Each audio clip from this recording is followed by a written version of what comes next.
Holy shit. What are your thoughts on Wattpad? Yep. It's hard to say. I haven't been on there in quite a while, you know. Well, I think it's a beautiful site with no imperfections. Amen. And I think we should go through some things. I think we should. So, I found this one.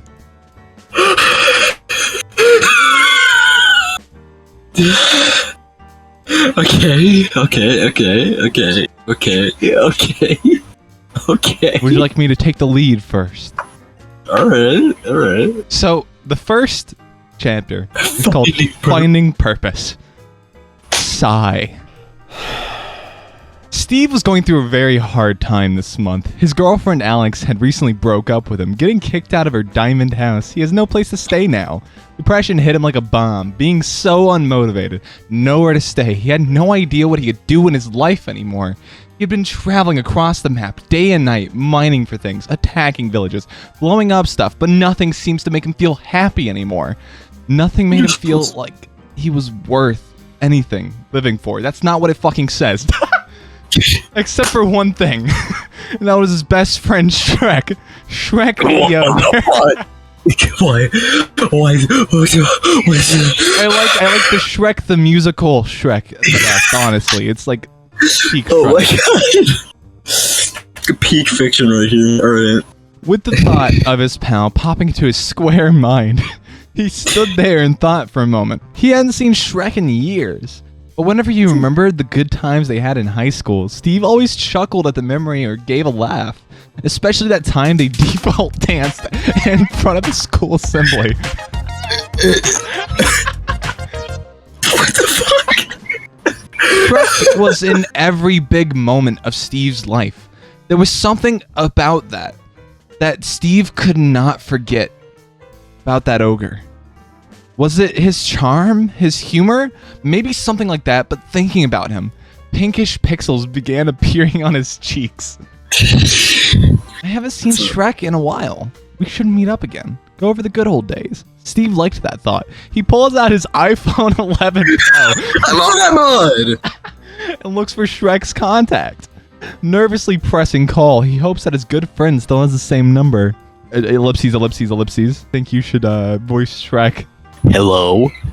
Steve's face lit up. That soothing voice, it was him. That voice had never failed to make his heart flutter. Wait. Heart flutter? Why would he describe it like that? Steve was trying to shake the thought from his head. Is anyone there? Y'all better not be some of the townspeople prank calling me again. Otherwise, I'll... Oh no, it's me, Steve. Hey, Steve. Haven't heard from you in ages. What's up? Well, I called to see how you were. How about we catch up? Arrange a time to hang out somewhere? How about we hang out at my place? Got so much stuff to tell and go over with you. Sure, I'd love to. Great. How about tomorrow at 3? Does that suit you? That's fine. You still live with your parents at the swamp? Nope. Got my own place. I'll text you the address. I swear to fucking god, if it's Detroit. Alright. Hey, you want to sleep over as well? Have you got anything on tomorrow? Oh no, I don't. I'd love to see your new place.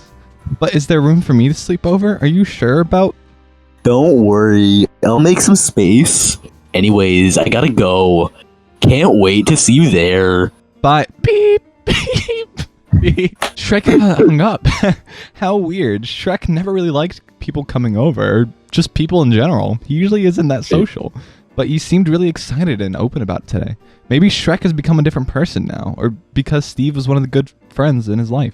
Steve started getting all swirly and fluffy sensations inside. He definitely must be excited for tomorrow. He wondered what kind of activities him and Shrek would do. Hopefully he still had his Wii. Steve loved smashing Shrek. Mario Kart. At Mario Kart. Mario Kart. So Steve double-checked his inventory to see if he had everything he needed for the journey tomorrow, and he went. Already beyond works of Shakespeare, beyond the works of George Orwell, beyond the works of Dr. Seuss. The journey. Hours had passed since Steve had left. Glittering stars have appeared in the sky. He planned on not sleeping for the travel, since his kind did not require sleep to live. He was currently walking through the wondrous land of Green Hill Zone.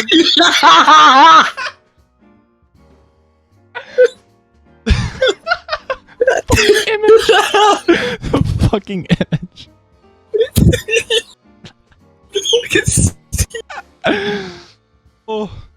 Oh, the cubed man stops and checks his phone to read the address his pal sent him once. 123 Swamp Avenue, Duloc. Where in the world is Duloc, he thinks to himself. This place is nowhere to be found in all of his inventory maps. I just scrolled down. He knows it's somewhere in the fairy tale country. But that's all the simple man knows. I could ask for directions, I guess. Steve looks around. No one. It was almost 1 a.m. anyways. Who would be around at this time? Well, what a coincidence, because he heard blasting car music coming towards him. Was that All-Star playing? He turns to see a bright red car coming towards his directions. What the fuck? Oh my fucking god. That picture's my new fucking wallpaper. Yo, what's up? The Suscrofa domestic fucking can't. Yells out the window. Peppa? Dora? Peppa. Steve exclaims. They've obviously been out partying all night. Sonic holding his massive crossover parties as usual, probably. What you doing all the way out here, amigo? Dora says in a sassy tone as she smirks at Steve. Oh, just traveling to a Duloc, the 3D model awkwardly replies. I'm going to visit Shrek. Oh, that guy. Peppa says she rolled her eyes. Steve knows she hasn't had a good history with him. He has many anime flashbacks of when they had that big punch-up behind the school. Anyways, do you guys know how to get there? He asks shyly. Of course I do. My cousins, the three pigs, live over in that shithole. I can give you a lift if you want, since we're going somewhere in that direction anyways. Sir Peppa's just like a colonel. Wow, how coincidental to the plot. I went down. Oh no. So Steve started. So Steve, taking this chance, jumps into the car with the drunk driver and her just as drunk best friend. All he is hoping is that no car accidents happen. Le time skip. That fucking kind of hurt saying. That kind of was painful. That kind of, ouch. Owie. Oh wow, how ironic. A few hours later, the car collided straight into a tree in the middle of the forest. Duloc. Peppa's petite body flew right out the window and smashed open her skull. Her head's contents spread all over the floor. Dora's face fell as stiff as midnight as the deep glass wounds bled out of her body. Her blank brown eyes stared beyond as they lost the light in them. They were both killed. What the hell?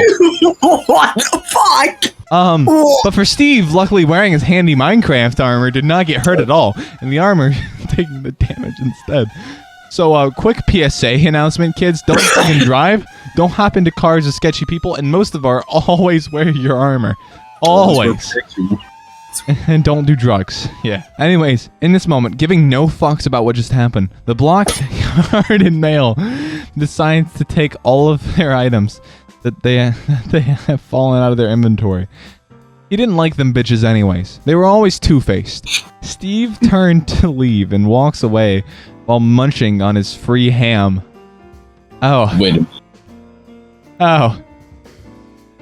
Don't worry, he didn't hog it all to himself. He'll share some with his buddy Shrek. Oh, thank God, that's what I was worried about. That's what we were worried about. Yeah. How does he know where to go now, you wonder? Don't be silly. He has the latest iPhone in the previous chapter. Of course he's using Google Maps. Wait, why didn't he use it in the first place? Well, he needed directions, but he had Google Maps. What the fuck? Hello, Shrek, my old friend. So let's skip to the part where Shrek and Steve finally meet up, shall we? As Steve walks towards Shrek's door, he begins to feel nervous, his heart beating fast. Blocks of sweat begin to appear on his pixels. Why does he feel this way? Shrek was just a friend.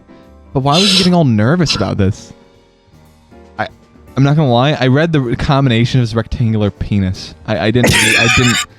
I thought it was already stepping into that category. Let's just go back before I said that. The combination of rectangular prisms. Take a deep breath. As he takes a big knock on the door, he hears heavy footsteps suddenly leap and hurry towards the door. The door opens. Steve, you made it. Shrek says excitedly as he gestures Steve to come in. Steve looks around.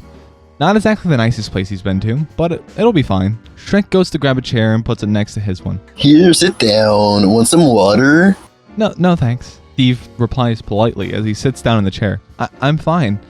What have you been up to lately? Well... The big green dude answers while thinking how to reply. I've been having a hard time trying to find a job. Oh, is that so? Nobody wants to hire me. I just don't have what it takes, I suppose. He mutters while looking down, looking disappointed. Steve doesn't know how to reply to something as awkward as this, so he tries to change his subject. Anything positive happening in your life right now? Anything big?